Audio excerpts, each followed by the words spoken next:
Hello friends, welcome to share trader Kannada. Infosys numbers ಬಗ್ಗೆ ಮಾತಾಡಿಕೊಂಡ್ರೆ, Infosys numbers ಅಲ್ಲದೆ ರೀಸೆಂಟ್ ಟೈಮ್ಸ್ ಅಲ್ಲಿ ಪೋಸ್ಟ್ ಮಾಡಿರುವಂತಹ large caps companies like TCS, Wipro, HCL technologies compare ಮಾಡ್ತಿದ್ರೆ ಯಾವ ತರ ಟ್ರೆಂಡ್ ಕಾಣಿಸ್ತಾ ಇದೆ ಅಂದ್ರೆ, ಡೇಟಾ ಗಮನಿಸ್ತಾ ಇದ್ರೆ ಎಂಟೈರ್ ಈ ಲಾರ್ಜ್ ಪ್ಯಾಕ್ IT ಸೆಗ್ಮೆಂಟ್ ನಲ್ಲಿ ರೆವೆನ್ಯೂಸ್ ಒಂದು ಸ್ಟ್ರಾಂಗ್ ಗ್ರೋತ್ ಕಾಣಿಸ್ತಾ ಇದೆ. ಲಾರ್ಜ್ ಕ್ಯಾಪ್ ಇನ್ಫೋಸಿಸ್ ಅವರು 5.5%, TCS ಅವರು 3.5%, ವಿಪ್ರೋ ಅವರು 2.1%, HCL ಟೆಕ್ನಾಲಜೀಸ್ ಅವರು 2.7% ಅಂಡ್ ವಿಪ್ರೋ ಅವರು 2.1% ಹತ್ರ ಕಾನ್ಸ್ಟೆಂಟ್ ಆಗಿ currency revenue growth quarter on quarter comparison ತಗೊಂಡ್ಬಂದಿದ್ದಾರೆ. ಅಲ್ಲಿವರೆಗೂ ಎಲ್ಲ ಚೆನ್ನಾಗೇ ಇದೆ. ಆದ್ರೆ ಎಂಟೈರ್ ಇಂಡಸ್ಟ್ರಿನ ಇಂಪ್ಯಾಕ್ಟ್ ಮಾಡ್ತಿರೋದು ಎರಡೇ ಎರಡು ಸೆಗ್ಮೆಂಟ್, ಒಂದು ಮಾರ್ಜಿನ್ಸ್, ಇನ್ನೊಂದು ಅಟ್ರಿಷನ್. ಆತರ ನೋಡ್ತಾ ಇದ್ರೆ ತುಂಬಾ ಜಾಸ್ತಿ ಮಾರ್ಜಿನ್ಸ್ ಕಳ್ಕೊಂಡಿರೋದು, means quarter on quarter comparison ಅಲ್ಲಿ ಮಾರ್ಜಿನ್ ಜಾಸ್ತಿ ಡ್ರಾಪ್ ಕಾಣಿಸಿರೋದು ವಿಪ್ರೋನಲ್ಲಿ, ಆಮೇಲೆ TCS, ಅದಾದ್ಮೇಲೆ Infosys, then last HCL technologies. ಈಗ ಇನ್ಫೋಸಿಸ್ ಅವರು ಪೋಸ್ಟ್ ಮಾಡಿರೋ ನಂಬರ್ಸ್ ಪ್ರೀವಿಯಸ್ ಟೈಮ್ ಜೊತೆ ಕಂಪೇರ್ ಮಾಡಿದ್ರೆ, ಲಾಸ್ಟ್ ಇಯರ್ ಸೇಮ್ ಟೈಮ್ ಜೊತೆ ಕಂಪೇರ್ ಮಾಡಿದ್ರು ಒಂದು ಬಿಗ್ ವೇ ನಲ್ಲಿ ಮಾರ್ಜಿನ್ಸ್ ಅಲ್ಲಿ ಫಾಲ್ ಕಾಣಿಸ್ತಾ ಇದೆ. ಆಕ್ಚುಲಿ ಬಿಗ್ ವೇ ನಲ್ಲಿ ಮಾರ್ಜಿನ್ಸ್ ಅಲ್ಲಿ ಫಾಲ್ ಕಾಣಿಸ್ತಾ ಇದರಿಂದ ರೆವೆನ್ಯೂಸ್ ಒಳ್ಳೆ ಗ್ರೋತ್ ಇದ್ರೂ ಮಾರ್ಜಿನ್ಸ್ ವೀಕ್ ಆಗಿರುವ ಕಾರಣವಾಗಿ ಸ್ಟಾಕ್ ರಿಲೇಟೆಡ್ ಆಗಿ ನೆಗೆಟಿವ್ ನೋಡಿದ್ದಾರೆ ಫಸ್ಟ್ ರಿಸಲ್ಟ್ಸ್ ನೋಡಿದಾಗ. ಆದ್ರೆ ರಿಸಲ್ಟ್ ಪೋಸ್ಟ್ ಮಾಡಿದ್ಮೇಲೆ ಸ್ವಲ್ಪ ಟೈಮ್ಗೆ ಮ್ಯಾನೇಜ್ಮೆಂಟ್ ಪ್ರೀವಿಯಸ್ಲಿ ಕೊಟ್ಟಿರೋ ಗೈಡೆನ್ಸ್ ಅಂದ್ರೂ ಬೆಟರ್ ರೆವೆನ್ಯೂ ಗೈಡೆನ್ಸ್ ಕೊಡ್ತಾ ಅಪ್ಕಮಿಂಗ್ ಕ್ವಾರ್ಟರ್ಲಿ ಇನ್ನೂ ಬೆಟರ್ ರೆವೆನ್ಯೂ ಗ್ರೋತ್ ಇರುತ್ತೆ ಅಂತ ಪಾಸಿಟಿವ್ ಸ್ಟೇಟ್ಮೆಂಟ್ ಮಾಡ್ತಿರೋ ಕಾರಣವಾಗಿ ಸ್ಟಾಕ್ ಇವತ್ತು ನಮಗೆ ರಿಕವರಿ ಅಂತ ಕಾಣಿಸಿದೆ. ಒಂದು ಇಮೇಜ್ ನ ಟೆಲಿಗ್ರಾಮ್ ನಲ್ಲಿ ನಿಮಗೆ ಪೋಸ್ಟ್ ಮಾಡಿದ್ದೀನಿ.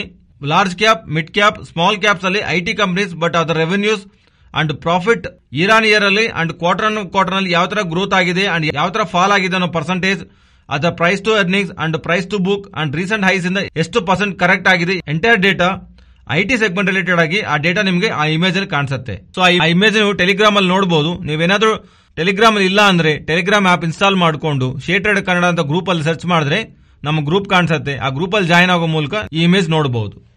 ಓವರ್ ಆಲ್ ಇಲ್ಲಿವರೆಗೂ ಪೋಸ್ಟ್ ಮಾಡಿರೋ IT ನಂಬರ್ಸ್ ಎಲ್ಲಾನು large cap and mid cap and small cap ಎಲ್ಲಾ ನಂಬರ್ಸ್ ನೋಡಿದ್ಮೇಲೆ ನಮ್ಗೆ ಒಂದು ಅರ್ಥ ಆಗುತ್ತೆ, ಮೋಸ್ಟ್ ಆಫ್ ದ ಕಂಪನೀಸ್ ಅಲ್ಲಿ ಮಾರ್ಜಿನ್ಸ್ ಅಲ್ಲಿ ಪ್ರೆಷರ್ ಇದೆ. IT ಕಂಪನೀಸ್ ಅಲ್ಲಿ ಒಂದು ವೇಳೆ ಮಾರ್ಜಿನ್ಸ್ ಅಲ್ಲಿ ಯಾವ ತರ ಪ್ರೆಷರ್ ಇಲ್ದಿರ ಕ್ವಾರ್ಟರ್ ಆನ್ ಕ್ವಾರ್ಟರ್ ನಲ್ಲಿ ಸ್ಟೇಬಲ್ ಇಲ್ಲಾಂದ್ರೆ ಬೆಟರ್ ಮಾರ್ಜಿನ್ಸ್ ಪೋಸ್ಟ್ ಮಾಡ್ತಾ ಇದ್ರೆ ಅದು ಎಕ್ಸ್ಟ್ರಾರ್ಡಿನರಿ ನಂಬರ್ಸ್ ಆಗಿ ಮಾರ್ಕೆಟ್ ನೋಡುತ್ತೆ. ಇನ್ನೊಂದು ಆವರೇಜ್ IT ಕಂಪನೀಸ್ ರಿಲೇಟೆಡ್ ಆಗಿ ಮಾರ್ಜಿನ್ಸ್ ಅಲ್ಲಿ ಪ್ರೆಷರ್ ಇದೆ, ಆದ್ರೆ ರೆವೆನ್ಯೂಸ್ ಅಲ್ಲಿ ಒಂದು ಸ್ಟ್ರಾಂಗ್ ಗ್ರೋತ್ ಇದೆ. ಮೋಸ್ಟ್ ಆಫ್ ದಿ ಕಂಪನೀಸ್ ಗಮನಿಸಿದ್ರೆ ಇಯರ್ ಆನ್ ಇಯರ್ ಕಂಪ್ಯಾರಿಸನ್ ಎಲ್ಲಾ ಕಂಪನೀಸ್ ಒಳ್ಳೆ ನಂಬರ್ಸ್ ನ ಪೋಸ್ಟ್ ಮಾಡಿದೆ, ರೆವೆನ್ಯೂಸ್ ಚೆನ್ನಾಗಿದೆ, ಮಾರ್ಜಿನ್ಸ್ ಅಲ್ಲಿ ಫಾಲ್ ಬರ್ತಾ ಇರೋ ಕಾರಣವಾಗಿ ರಿಸಲ್ಟ್ಸ್ ನಮಗೆ ವೀಕ್ ಆಗಿ ಕಾಣಿಸ್ತಾ ಇದೆ. ಮೋಸ್ಟ್ ಆಫ್ ದಿ ಆವರೇಜ್ ಆಗಿ ನೋಡ್ತಾ ಇದ್ರೆ ಡೀಲ್ಸ್ ವಿನ್ ಫ್ಲಾಟ್ ಆಗಿದೆ and compared with large cap, mid cap space ನಲ್ಲಿ ಬೆಟರ್ ಪರ್ಫಾರ್ಮೆನ್ಸ್ ನಮಗೆ IT ಕಂಪನೀಸ್ ಇಂದ ಕಾಣಿಸ್ತಾ ಇದೆ. ಇವತ್ತು ನ್ಯೂಸ್ ಆಫ್ ದ ಡೇ ಆಗಿರುವಂತಹ ಜೊಮೊಟೊ ಬಗ್ಗೆ ಮಾತಾಡ್ಕೊಳ್ಳೋಣ. ಇವತ್ತು ಇಂಟ್ರಾಡೇ ಸೆಷನ್ ನಲ್ಲಿ ಜೊಮೊಟೊ 11% ವರೆಗೂ ಫಾಲ್ ಆಗಿದೆ.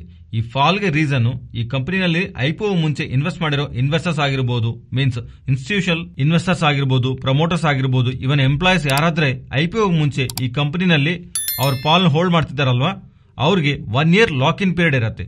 IPO ಲಿಸ್ಟ್ ಆದ ಡೇಟ್ ಇಂದ 1 year lock in period. So ಆತರ ನೋಡಿದ್ರೆ ಜೊಮೊಟೊ IPO ಮಾರ್ಕೆಟ್ ಲಿಸ್ಟ್ ಆಗಿರೋ date July 23rd, 2011. So by 2022 July 23rd ಗೆ ಅದು 1 year ಲಾಕ್ ಇನ್ ಕಂಪ್ಲೀಟ್ ಆಗುತ್ತೆ. 1 year ವರೆಗೂ ಲಾಕ್ ಇನ್ ಪೀರಿಯಡ್ ನಲ್ಲಿ ಭಾಗವಾಗಿ ಡಿಸ್ಕ್ಲೋಸ್ ಮಾಡಿದ್ರೆ ಸೆಲ್ ಮಾಡಬಾರದು. ಆತರ 78% ಆರ್ 633 crores ಶೇರ್ಸ್ ಹತ್ರ 1 year lock in disclosure period ನಲ್ಲಿ ಕಂಪ್ಲೀಟ್ ಆಗ್ತಿರೋ ಕಾರಣವಾಗಿ ಇವತ್ತು ಯಾರಾದ್ರೆ ಜೊಮೊಟೊನಿಂದ ಎಕ್ಸಿಟ್ ಆಗಬೇಕಂತ ಪ್ರಯತ್ನ ಮಾಡಿದಾರಲ್ಲ, ಮಾರ್ನಿಂಗ್ ಮಾರ್ಕೆಟ್ ಓಪನ್ ಆದ್ಮೇಲೆ ಮಲ್ಟಿಪಲ್ ಟ್ರಾನ್ಸಾಕ್ಷನ್ಸ್ ಮೂಲಕ ಜೊಮೊಟೊನಲ್ಲಿ ಮಾಡಿರೋ ಕಾಣಿಸ್ತಾ ಇದೆ. ಸೊ ಅದರಿಂದ ಓಪನ್ ಆದಾಗಿಂದ ಬರ್ತಿರುವಂತಹ ಸೆಲ್ಲಿಂಗ್ ಪ್ರೆಷರ್ ಸ್ಟಾಕ್ ಇವತ್ತು ಇಷ್ಟೊಂದು ಡೌನ್ ಆಗಿದೆ. IPO ಪ್ರೈಸ್ ಇಂದ 37% ಅಂಡ್ IPO ಓಪನ್ ಆದ್ಮೇಲೆ ಹೋಗಿರುವಂತಹ ಹೈ ಇಂದ 72% ಈ ಸ್ಟಾಕ್ ನಲ್ಲಿ ಕರೆಕ್ಷನ್ ಅಂತೂ ಕಾಣಿಸಿದೆ. ಸೊ ಈಗ ಇಷ್ಟೊಂದು ಫಾಲ್ ಆದ್ಮೇಲೆ ಆಲ್ರೆಡಿ ಎಕ್ಸಿಸ್ಟಿಂಗ್ ಆಗಿ ಇನ್ವೆಸ್ಟ್ ಮಾಡಿರೋರು ಅಂಡ್ ಈಗ ಇಷ್ಟೊಂದು ಫಾಲ್ ಪ್ರೈಸ್ ಆಗಿದೆ ಅಲ್ವಾ, ರೀಸೆಂಟ್ ಹೈಸ್ ಇಂದ ನಿಯರ್ ಟು 87% ಕ್ರಾಕ್ ಆಗಿದೆ ಅಲ್ವಾ, ಅದರಿಂದ ಈ ಲೆವೆಲ್ಸ್ ಅಲ್ಲಿ ಆಡ್ ಮಾಡ್ಕೋಬಹುದು ಅಂತ ಕ್ವಶನ್ ಯೂಶುವಲ್ ಆಗಿ ಕಾಣಿಸ್ತಾ ಇರುತ್ತೆ. ಆದ್ರೆ ಇಲ್ಲಿಂದ ನಾವು 2 ಪಾಯಿಂಟ್ಸ್ ನ ಅರ್ಥ ಮಾಡ್ಕೋಬೇಕು. ಫಸ್ಟ್ ಫಂಡಮೆಂಟಲಿ ಯಾವ್ದಾದ್ರು ರೀಸನ್ ಸ್ಟಾಕ್ ಫಾಲ್ ಆಗ್ತಿದೆಯಾ, ಪ್ರೀವಿಯಸ್ ಆಗಿ ಸ್ವಲ್ಪ ಸೆನ್ಸಿಟಿವ್ ಟ್ರಾನ್ಸಾಕ್ಷನ್ ನಡೆದು ಜೊಮೊಟೊ ಅವರಿಗೆ ಬೇರೆಯವ್ರಿಗೆ ಮಧ್ಯದಲ್ಲಿ ಲೈಕ್ ಬ್ಲಿಂಕಿಟ್, ಆ ಬ್ಲಿಂಕಿಟ್ ಟ್ರಾನ್ಸಾಕ್ಷನ್ ಆದ್ಮೇಲೆ ಸ್ಟಾಕ್ ರಿಲೇಟೆಡ್ ಆಗಿ ಸ್ವಲ್ಪ ಹ್ಯೂಜ್ ಸೆಲ್ಲಿಂಗ್ ಪ್ರೆಷರ್ ಕಾಣಿಸಿದೆ. ಮೇ ಬಿ ಆ ಟ್ರಾನ್ಸಾಕ್ಷನ್ ರಿಲೇಟೆಡ್ ಆಗಿ ಮಾರ್ಕೆಟ್ ಇಲ್ಲಿರುವಂತಹ ಕನ್ಸರ್ನ್ಸ್ ಗೆ ಒಂದು ಕ್ಲಾರಿಟಿ ಮ್ಯಾನೇಜ್ಮೆಂಟ್ ಇಂದ ಆ ಟೈಮಲ್ಲಿ ಬಂದಿಲ್ಲ. ಅನ್ಲೆಸ್ ಬ್ಲಿಂಕಿಟ್ ಟ್ರಾನ್ಸಾಕ್ಷನ್ ಮಾಡಿದ ಮೇಲೆ ಟ್ರಾನ್ಸಾಕ್ಷನ್ ಅಪ್ಕಮಿಂಗ್ ಇಯರ್ಸ್ ನಲ್ಲಿ positive ಎಬಿಟಾ like operating profit side ಅವರಿಗೆ ವ್ಯಾಲ್ಯೂ ಆಡ್ ಮಾಡಿದ್ರೆ ತಪ್ಪಿದ್ರೆ ಅಲ್ಲಿವರೆಗೂ ಆ ಟ್ರಾನ್ಸಾಕ್ಷನ್ ರಿಲೇಟೆಡ್ ಆಗಿ ಜೊಮೊಟೊ ರಿಲೇಟೆಡ್ ಆಗಿ ಒಂದು ವ್ಯಾಲ್ಯೂ ಅಡಿಷನ್ ಅಂತೂ ಕಾಣಿಸಲ್ಲ. ಅಂಡ್ ಫಂಡಮೆಂಟಲಿ ಬಿಸಿನೆಸ್ ಏನು ಚೇಂಜ್ ಆಗಿಲ್ಲ. ಪ್ರೀವಿಯಸ್ ಕ್ವಾರ್ಟರ್ ಜೊತೆ ಕಂಪೇರ್ ಮಾಡಿದ್ರೆ recent quarter better numbers publish ಮಾಡಿದ್ದಾರೆ. ಆದ್ರೆ ಯಾವಾಗ ಪ್ರಾಫಿಟಬಿಲಿಟಿ ಆಗ್ತಾರ ಅಂತ ಒಂದು ಕ್ವಶನ್ ಮಾರ್ಕ್ ಗೆ ಇಲ್ಲಿವರೆಗೂ ಮ್ಯಾನೇಜ್ಮೆಂಟ್ ಒಂದು ಆನ್ಸರ್ ಕಂಪ್ಲೀಟ್ ಆನ್ಸರ್ ಕೊಡೋಕ್ ಆಗ್ತಿಲ್ಲ. ಅಂಡ್ ಪರ್ಟಿಕ್ಯುಲರ್ಲಿ ಈ ಬ್ಲಿಂಕಿಟ್ ಡೀಲ್ ಆದ್ಮೇಲೆ ಫರ್ದರ್ ಆಗಿ ಇವ್ರ ಪ್ರಾಫಿಟಬಿಲಿಟಿ ಜರ್ನಿ ಅನ್ನೋದು ಇನ್ ಸ್ವಲ್ಪ ಲಾಂಗ್ ಆಗಿದೆ. ಬಿಕಾಸ್ ಬ್ಲಿಂಕಿಟ್ ರಿಲೇಟೆಡ್ ಆಗಿ ಸ್ಟಿಲ್ ಆಪರೇಟಿಂಗ್ ಪ್ರಾಫಿಟ್ ನೆಗೆಟಿವ್ ಇರೋ ಕಾರಣವಾಗಿ ಈ ಕಂಪನಿನಲ್ಲಿ ಮರ್ಜ್ ಆದ್ಮೇಲೆ ಜೊಮೊಟೊ ಆಪರೇಟಿಂಗ್ ಪ್ರಾಫಿಟ್ ಅನ್ನು ಇಂಪ್ಯಾಕ್ಟ್ ಮಾಡುತ್ತೆ. ಅದರಿಂದ ಸೊ ಆ ಫಂಡಮೆಂಟಲ್ಸ್ ನ ಲಿಸ್ಟ್ ಆಗಿರೋ ಪಾಯಿಂಟ್ ಇಂದ ಇಲ್ಲಿವರೆಗೂ ಒಂದು ಬಿಗ್ ಚೇಂಜ್ ಅಂತೂ ಜೊಮೊಟೊನಲ್ಲಿ ಏನು ಇಲ್ಲ. And price action and technical analysis ಪ್ರಕಾರ ರೀಸೆಂಟ್ ಟೈಮ್ಸ್ ಅಲ್ಲಿ ಒಂದು ಝೋನ್ ಅಲ್ಲಿ ಸ್ವಲ್ಪ ಮಂತ್ ವರ್ಗೂನು ಕನ್ಸಾಲ್ಟೇಟ್ ಆಗಿ ಆ ಝೋನ್ ಬ್ರೇಕ್ ಆಗಿ ಡೌನ್ ಸೈಡ್ ಗೆ ಫಾಲ್ ಆದ್ಮೇಲೆ ಅಗೈನ್ ಆ ಝೋನ್ ಹತ್ರ ಮಲ್ಟಿಪಲ್ ಟೈಮ್ಸ್ ರೆಸಿಸ್ಟೆಂಟ್ ಫೇಸ್ ಆಗಿ ಡೌನ್ ಸೈಡ್ ಕರೆಕ್ಟ್ ಆಗ್ತಾ ರೀಸೆಂಟ್ ಲೋನು ಬ್ರೇಕ್ ಮಾಡಿ ಡೌನ್ ಸೈಡ್ ಗೆ ಹೈ ವ್ಯಾಲ್ಯೂಮ್ಸ್ ಜೊತೆ ಬ್ರೇಕ್ ಆಗಿ ಡೌನ್ ಸೈಡ್ ಗೆ ಬರ್ತಾ ಇರೋದು ನಮಗೆ ಪಾಸಿಟಿವ್ ಆಗಿ ಕಾಣಿಸ್ತಾ ಇಲ್ಲ. ಅದರಿಂದ ಯಾರಾದ್ರೂ ಇವತ್ತು ಫಾಲ್ ಆಗಿದೆ ಅಂತ ತುಂಬಾ ಡೇಸ್ ಇಂದ ಫಾಲ್ ಆಗ್ತಿದೆ ಅಲ್ವಾ, ನಿಫ್ಟಿ ಸೈಕಲಾಜಿಕಲ್ ಮಾರ್ಕ್ ಬಿಲೋ ಹೋಗಿರೋ ಕಾರಣವಾಗಿ ಅಟ್ರಾಕ್ಟಿವ್ ಝೋನ್ ಅಂತ ಆಡ್ ಮಾಡ್ಕೋಬೇಕು ಅನ್ಕೊಂತ ಇದಾರಲ್ಲ, ಟೆಕ್ನಿಕಲಿ 61 ರೂಪೀಸ್ ಅಬೋವ್ ಸಸ್ಟೈನ್ ಆಗ್ತಿದ್ರು ಆರ್ ಕ್ಲೋಸ್ ಆಗ್ತಾ ಇದ್ರೆ ಒಂದು ರಿವರ್ಸಲ್ ನ ನಾವು ಜೊಮೊಟೊನಲ್ಲಿ ಎಕ್ಸ್ಪೆಕ್ಟ್ ಮಾಡಬಹುದು. ಅಲ್ಲಿವರೆಗೂ ಜೊಮೊಟೊ ಆ ನಿಯರ್ ಟರ್ಮ್ ವೀಕ್ ಆಗಿರತ್ತಂತ ನಾವು ಭಾವಿಸಬೇಕು. ಬಿಕಾಸ್ ಈ ಲೆವೆಲ್ ರೀಸೆಂಟ್ ಆಗಿ ರೆಸಿಸ್ಟೆಂಟ್ ಅಂಡ್ ಅದಕ್ಕೆ ಮುಂಚೆ ಫಾಲ್ ಆಗೋವಾಗ್ಲೂ ಇಂಪಾರ್ಟೆಂಟ್ ಕನ್ಸಲ್ಟೇಷನ್ ಝೋನ್ ಪ್ರೀವಿಯಸ್ ಆಗಿನೂ ಮಲ್ಟಿಪಲ್ ಟೈಮ್ಸ್ ಈ ಪ್ರೈಸ್ ಆಕ್ಟಿವಿಟಿ ಅನ್ನೇ ಆಗಿರೋದ್ರಿಂದ unless 61 rupees 50 paisa mark above ಬಂದು ಸಸ್ಟೈನ್ ಆದ್ರೇನೆ ಟೆಕ್ನಿಕಲಿ ಒಂದು ಸ್ಟ್ರಾಂಗ್ ರಿವರ್ಸಲ್ ಜೊಮೊಟೊನಲ್ಲಿ ನಾವು ಎಕ್ಸ್ಪೆಕ್ಟ್ ಮಾಡಬಹುದು. ಅದರಿಂದ ಯಾರಾದ್ರೂ ಇಲ್ಲಿಂದ ಬಾಟಮ್ ಫಿಶಿಂಗ್ ಮಾಡ್ಬೇಕಂತ ಅನ್ಕೊಂಡವರು ಮೇ ಬಿ ಇಲ್ಲಿಂದ ತಗೊಂಡು ಇಲ್ಲಿಂದ ಸ್ವಲ್ಪ ಪರ್ಸೆಂಟೇಜ್ ಅಪ್ಸೈಡ್ ರ್ಯಾಲಿ ಆಗಬಹುದು ಅನ್ನೊಂದು ಟ್ರೂ ರಿವರ್ಸಲ್ ಒಂದು ಸ್ಟ್ರಾಂಗ್ ಬುಲಿಶ್ ಮೂವ್ ಅಪ್ಸೈಡ್ ನಮಗೆ ಪಾಸಿಬಿಲಿಟಿ ಇದ್ರೆ ಅದು 61 ರೂಪೀಸ್ 50 ಪೈಸಾ ಅಬೋವ್ ಇದ್ರೆ ಮಾತ್ರನೇ bottom fishing or low levels ಅಲ್ಲಿ ಆವರೇಜ್ ಮಾಡ್ಕೊಂಡು ಹೋಗ್ಬೇಕು. ಯಾವುದೋ ಒಂದು ಟೈಮ್ಗೆ ಅಪ್ಸೈಡ್ ಮೂವ್ ಇರತ್ತಾ ಅಂತ ವೆಯ್ಟ್ ಮಾಡೋರು ಜ್ಞಾಪಕ ಇಟ್ಕೊಳ್ಳಿ, ಈ ತರ ಸೆಲ್ ಮಾಡ್ತಿರೋದು ರಿಟೇಲರ್ಸ್ ಅಲ್ಲ, ಯಾವಾಗ್ಲಿಂದಾನು ಕಂಪನಿ ಶೇರ್ ನ ಹೋಲ್ಡ್ ಮಾಡ್ತಿರೋರು. ಇದು ಫಸ್ಟ್ ಥಿಂಗು. ಸೆಕೆಂಡ್ ಥಿಂಗು, ಈ ಇಂಟರ್ನೆಟ್ ಬೇಸ್ಡ್ ಕಂಪನಿನಲ್ಲಿ ಇನ್ವೆಸ್ಟ್ಮೆಂಟ್ ಮಾಡ್ತಿದ್ರೆ ಒಂದು ವೇಳೆ ನೀವು 2 ಇಯರ್ಸ್ 3 ಇಯರ್ಸ್ ಆಗ್ತಿದ್ರೆ ಡೆಫಿನೆಟ್ಲಿ ನೀವು ರಿಗ್ರೆಟ್ ಆಗ್ಬೇಕಾಗತ್ತೆ. ಫರ್ದರ್ ಆಗಿ ಈ ಕಂಪನಿ ಒಂದು ಗ್ರೋತ್ ನ ನೀವು ಅನಾಲಿಸಿಸ್ ಮಾಡಿ ಹೋಗೋಕ್ ಆದ್ರೇನೆ ಮಾತ್ರ ಇನ್ವೆಸ್ಟ್ ಮಾಡಿ. ಅತ್ರ ಅಲ್ಲದೆ ಇನ್ವೆಸ್ಟ್ ಮಾಡಿ ಮರ್ತೋಗೋ ಸ್ಟಾಕ್ ಅಂತೂ ಅಲ್ಲ ಇದು. ಪ್ರೀವಿಯಸ್ಲಿ 70 ಹತ್ರ 60 ಹತ್ರ ಈಗ 47 ಹತ್ರ ಸ್ಟಾಕ್ ಫಾಲ್ ಆಗೋವಾಗ್ಲೂ ಪ್ರತಿ ಲೆವೆಲ್ ಹತ್ರನೂ ಅಟ್ರಾಕ್ಟಿವ್ ಆಗಿ ಕಾಣಿಸುತ್ತೆ. ಆದ್ರೆ ಆ ಪಾಯಿಂಟ್ ರಿವರ್ಸಲ್ ಬಂದಾಗ್ಲೂ ಇಲ್ಲಿಂದ ಎಷ್ಟು ಟಾಪ್ ಸೈಡ್ ಹೋಗಿ ರೀಸೆಂಟ್ ಲಾಸಸ್ ಎಲ್ಲಾನು ರಿಕವರಿ ಮಾಡ್ತಾ ಅನ್ನೋದೇ ಒಂದು ಪಾಯಿಂಟ್. ಅದರಿಂದ ಟೆಕ್ನಿಕಲಿ ನೋಡ್ತಿದ್ರೆ ಇಲ್ಲಿಂದ ರಿವರ್ಸಲ್ ಬಂದ್ರೆ 61 ರೂಪೀಸ್ 50 ಪೈಸಾ ಅಬೋವ್ ಸಸ್ಟೈನ್ ಆಗ್ತಾ ಇದ್ರೆ ಆರ್ ಕ್ಲೋಸ್ ಆಗ್ತಾ ಇದ್ರೆ ಡೈಲಿ ಬೇಸಿಸ್ ಅಲ್ಲಿ ಆವಾಗಲೇ ಮಾತ್ರ ಒಂದು ಸ್ಟ್ರಾಂಗ್ ರಿಕವರಿ ಅಪ್ಸೈಡ್ ಇರೋದಕ್ಕೆ ಪಾಸಿಬಿಲಿಟಿ ಇದೆ. ಅಂಡ್ ಇನ್ನೊಂದು ವಿಷಯ ಜ್ಞಾಪಕ ಇಟ್ಕೊಳ್ಳಿ, ಜೊಮೊಟೊ ಅವರು ಆಗಸ್ಟ್ 1 ನ ರಿಸಲ್ಟ್ಸ್ ನ ಪೋಸ್ಟ್ ಮಾಡ್ತಿದ್ದಾರೆ. ಅದರಿಂದ Q1 ರಿಸಲ್ಟ್ಸ್ ಆದ್ಮೇಲೆ ಇನ್ಸೈಡ್ ಕ್ಯಾಟಗರಿಯಲ್ಲಿ ಇರೋರು ಇನ್ವೆಸ್ಟರ್ಸ್ ಯಾರಾದ್ರೂ ಇರ್ತಾರಲ್ಲ ಅವರು 48 ಅವರ್ಸ್ Q1 ರಿಸಲ್ಟ್ ಪೋಸ್ಟ್ ಮಾಡಿದ್ಮೇಲೆ ಸೆಲ್ ಮಾಡ್ಬೇಕು ಅನ್ಕೊಂಡ್ರೆ ಸೆಲ್ ಮಾಡ್ತಾರೆ. ಅದರಿಂದ ಆ ಟೈಮ್ ನಲ್ಲೂ ನಮಗೆ ಓಲ್ಡ್ ಇರೋ ವಿಷಯನ ಜ್ಞಾಪಕ ಇಟ್ಕೊಳ್ಳಿ. ಈ ತರ ಬರ್ತಿರುವಂತ ಈ ಕನ್ಸರ್ನ್ಸ್ ಲೈಕ್ ರೀಸೆಂಟ್ ಆಗಿ ನಡೆದಿರುವಂತ ಬ್ಲಿಂಕೆಟ್ ಡೀಲ್ ಆಗಿರಬಹುದು ಅಂಡ್ ಈಗ ಬರ್ತಿರುವಂತ ಇಂಟೆನ್ಸ್ ಸೆಲ್ಲಿಂಗ್ ರಿಲೇಟೆಡ್ ಆಗಿನೂ ಜೊಮೊಟೊ ಮ್ಯಾನೇಜ್ಮೆಂಟ್ ಅಪ್ಕಮಿಂಗ್ ಟೈಮ್ಸ್ ಅಲ್ಲಿ ಇನ್ವೆಸ್ಟರ್ ಮೀಟ್ ನ ಕಂಡಕ್ಟ್ ಮಾಡಿ ಇರುವಂತ ಕನ್ಸರ್ನ್ಸ್ ಗೆ ಅಡ್ರೆಸ್ ಮಾಡ್ತಾರೋ ತರ CNBC ಅವರು ರಿಪೋರ್ಟ್ ಮಾಡ್ತಿದ್ದಾರೆ. ನೆಕ್ಸ್ಟ್, ಪ್ರಾಜ್ ಇಂಡಸ್ಟ್ರೀಸ್ ಒಂದು ಚೇರ್ಮನ್ ಆಗಿರುವಂತ ಪ್ರಮೋದ್ ಚೌಧರಿ ಅವರು ಮನಿ ಕಂಟ್ರೋಲ್ ಇಂಟರ್ವ್ಯೂ ನಲ್ಲಿ ಸ್ವಲ್ಪ ಇಂಪಾರ್ಟೆಂಟ್ ಕಮೆಂಟ್ಸ್ ಮಾಡಿದ್ದಾರೆ. ಅವ್ರು ಏನ್ ಹೇಳಿದ್ದಾರೆ ಅಂದ್ರೆ ನಾನು ನಿಮ್ಗೆ ಎಕ್ಸ್ಪ್ಲೈನ್ ಮಾಡ್ತೀನಿ. ಇಯರ್ ನಲ್ಲಿ ಇಂಡಿಯಾ 10% ಇಥನಾಲ್ ಬ್ಲೆಂಡಿಂಗ್ ಟಾರ್ಗೆಟ್ ಯಾವ್ದಲ್ಲ ಇಟ್ಕೊಂಡಿದೆಲ್ಲ ಅದನ್ನು 5 ಮಂತ್ಸ್ ಮುಂಚೆನೆ ಅಚೀವ್ ಮಾಡಿದೆ. ಅಂಡ್ 2025-26 ಇಯರ್ಸ್ಗೆಲ್ಲ 20% ಇಥನಾಲ್ ಬ್ಲೆಂಡಿಂಗ್ ಟಾರ್ಗೆಟ್ ಯಾವ್ದಲ್ಲ ಇಟ್ಕೊಂಡಿದೆಲ್ಲ ಆ ಟಾರ್ಗೆಟ್ ಅಚೀವ್ ಮಾಡ್ಬೇಕು ಅನ್ಕೊಂಡ್ರೆ ಸ್ವಲ್ಪ ಲಾಜಿಸ್ಟಿಕ್ ಪುಷ್ ಬೇಕಾಗಿದೆ ಅಂತ.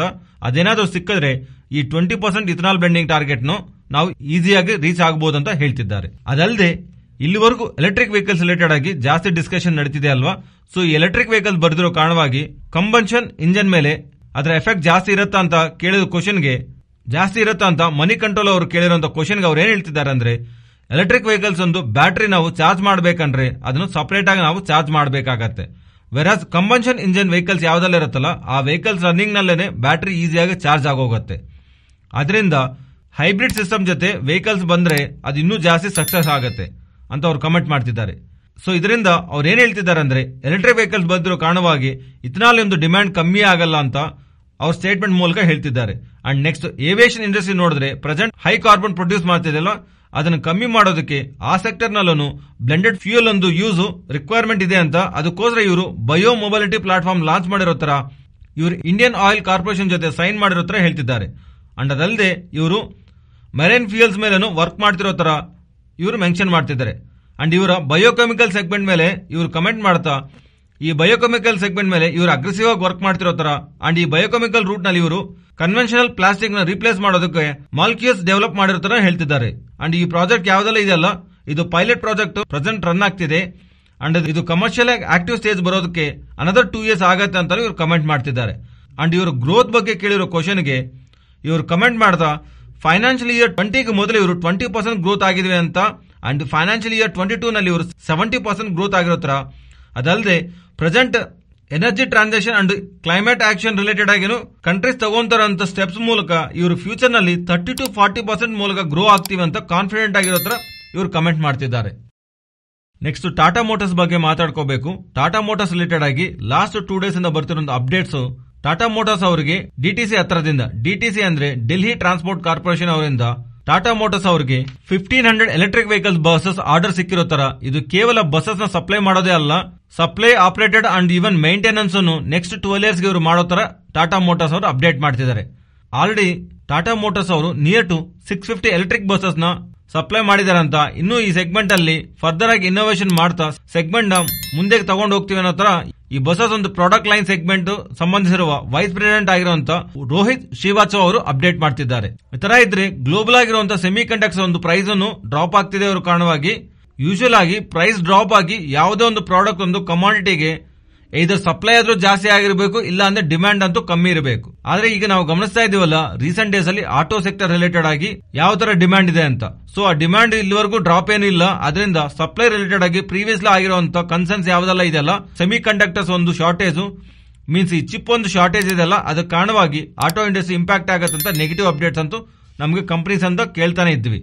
ಐ ಥಿಂಕ್ ಅಪ್ಕಮಿಂಗ್ ಕ್ವಾರ್ಟರ್ಸ್ ಅಲ್ಲಿ ಇದರ ಕಾರಣವಾಗಿ ಕ್ರಿಯೇಟ್ ಅಂಡ್ ನೆಗೆಟಿವ್ ಆಗಿರುವಂತಹ ಆಟೋ ಸೆಕ್ಟರ್ಸ್ ಇದು ಫಿಲ್ ಆಗತ್ತೆ ಅಂತ. ಮೀನ್ಸ್ ಸ್ಟಾಕ್ಸ್ ರಿಲೇಟೆಡ್ ಆಗಿ ಈ ಸೆಮಿ ಕಂಡಕ್ಟರ್ ಶಾರ್ಟೇಜ್ ಈಸ್ ಆಗ್ತಾ ಇರೋದು, ಸೆಮಿ ಕಂಡಕ್ಟರ್ ಒಂದು ಅವೈಲಬಿಲಿಟಿ ಬೆಳೀತಾ ಇರೋ ಕಾರಣವಾಗಿ ಆನ್ ಕಮಿಂಗ್ ಕ್ವಾರ್ಟರ್ಸ್ ಅಲ್ಲಿ ನಾವು ಆಟೋ ಸೆಕ್ಟರ್ಸ್ ನ ಪಾಸಿಟಿವ್ ಆಗಿ ನೋಡಬಹುದು. ಟಾಟಾ ಮೋಟರ್ಸ್ ಕಂಬೈನ್ ಮಾಡಿ ಹೇಳ್ತಿದ್ದೀನಿ ಅಪ್ಡೇಟ್ ಆಗಿರೋದ್ರಿಂದ. ಟಾಟಾ ಮೋಟರ್ಸ್ ಸ್ಪೆಸಿಫಿಕ್ ಆಗಿರುವಂತಹ ಅಪ್ಡೇಟ್ ಅಲ್ಲ, ಎಂಟೈರ್ ಆಟೋ ಸೆಕ್ಟರ್ಸ್ ಅಪ್ಡೇಟ್ ಆಗಿ ನಾವು ಸೆಮಿ ಕಂಡಕ್ಟರ್ ಒಂದು ಅವೈಲಬಿಲಿಟಿ ಬೆಳೀತಾ ಇರೋ ಕಾರಣವಾಗಿ ಈ ಪ್ರೈಸಸ್ ಫಾಲ್ ಆಗ್ತಾ ಇರೋದು ನಾವು ಪಾಸಿಟಿವ್ ಆಗಿ ನೋಡಬೇಕಾಗತ್ತೆ. Next online gaming, race course and casino ಇವ್ರ ಮೇಲೆ ಗವರ್ಮೆಂಟ್ ಆಫ್ ಇಂಡಿಯಾ 28% GST ವಿಧಿಸೋದಕ್ಕೆ ನೋಡಿದಿರೋ ತರ ಮಲ್ಟಿಪಲ್ ಟೈಮ್ಸ್ ಅಪ್ಡೇಟ್ ಬಂದಿದೆಲ್ಲ. ಆ ಅಪ್ಡೇಟ್ಸ್ ನಾವು ನಮ್ಮ ಚಾನಲ್ ಅಲ್ಲಿ ಆಲ್ರೆಡಿ ಶೇರ್ ಮಾಡಿದ್ದೀನಿ. ಅಂಡ್ ಇದರ ಮೇಲೆ already group of ministers council work ಮಾಡ್ತಾ ಅವರು ಯಾವ್ದಾದ್ರು ಡಿಸಿಷನ್ ತಗೊಂತಾರೋ ಆ ರಿಪೋರ್ಟ್ ಆಗಸ್ಟ್ 10ಗೆಲ್ಲ ಸಬ್ಮಿಟ್ ಮಾಡಬೇಕಾಗಿದೆ. ಈಗ CNBC ಅವರಿಗೆ ಸೋರ್ಸಸ್ ಮೂಲಕ ಗೊತ್ತಿರುವಂತಹ ಇನ್ಫಾರ್ಮೇಶನ್ ಪ್ರಕಾರ ಈ ಗ್ರೂಪ್ ಆಫ್ ಮಿನಿಸ್ಟರ್ಸ್ ಕೌನ್ಸಿಲ್ ಯಾವ್ದೆಲ್ಲ ಇದೆಲ್ಲ ಆ ಈ ಕಂಪನೀಸ್ ಮೀಟ್ ಆಗಿ ಇವ್ರ ಕನ್ಸಲ್ಟ್ ತಿಳ್ಕೊಂಡು ಅಂಡ್ ಇವರಿಗೆ ಬರುವಂತ ಗ್ರಾಸ್ ರೆವೆನ್ಯೂಸ್ ಮೇಲೆ 28% GST ಮಾಡೋದಕ್ಕೆ ಡಿಸಿಷನ್ ತಗೊಂಡಿರ್ತಾರೆ ಹೇಳ್ತಿದ್ದಾರೆ. ಒಂದ್ ವೇಳೆ ಇವರೇನಾದ್ರು 28% GST ವಿಧಿಸೋದಕ್ಕೆ ಡಿಸಿಷನ್ ತಗೊಂಡ್ರೆ ಅದು Delta Corp and Nazara technology negative ಅಂತ ನಾವು ಅರ್ಥ ಮಾಡ್ಕೋಬೇಕು. ಆದ್ರೆ ಒಂದು ವಿಷಯ ಜ್ಞಾಪಕ ಇಟ್ಕೊಳ್ಳಿ, ನಾವು multiple times previously discuss ಮಾಡ್ಕೊಂಡಿದೀವಿ, Nazara ಟೆಕ್ನಾಲಜೀಸ್ಗೆ ಈ ಆನ್ಲೈನ್ ಗೇಮಿಂಗ್ ಕಾಂಟ್ರಿಬ್ಯೂಷನ್ ತುಂಬಾ ಕಮ್ಮಿ ಪರ್ಸೆಂಟೇಜ್ ಇದೆ. ಅದರಿಂದ ಅದಷ್ಟೊಂದು ನೆಗೆಟಿವ್ ನಜಾರಾ ಟೆಕ್ನಾಲಜೀಸ್ ಮೇಲೆ ತೋರ್ಸತ್ತಂತ ನಾನು ಅನ್ಕೊಂತಿಲ್ಲ. ಇದು ಫ್ರೆಂಡ್ಸ್ ಇವತ್ತಿನ ವಿಡಿಯೋ. ಈ ವಿಡಿಯೋನಲ್ಲಿ ನಾವು ಶೇರ್ ಮಾಡಿರುವಂತ ಕಂಟೆಂಟ್ ವ್ಯಾಲ್ಯೂಬಲ್ ಆಗಿದ್ರೆ ನಮ್ಮ ಚಾನಲ್ನ ಸಬ್ಸ್ಕ್ರೈಬ್ ಆಗಿ ಅಂಡ್ ಬೆಲ್ ಐಕಾನ್ ಕ್ಲಿಕ್ ಮಾಡಿ ಆಲ್ ನೋಟಿಫಿಕೇಶನ್ ಆಕ್ಟಿವೇಟ್ ಮಾಡ್ಕೊಳ್ಳಿ. ನಿಮಗೆ ಮಾರ್ಕೆಟ್ ಅಪ್ಡೇಟ್ಸ್ ಟೆಲಿಗ್ರಾಮ್ ನಲ್ಲಿ ಟೈಮ್ ಟು ಟೈಮ್ ಅಪ್ಡೇಟ್ ಆಗ್ತಾ ಇರುತ್ತೆ.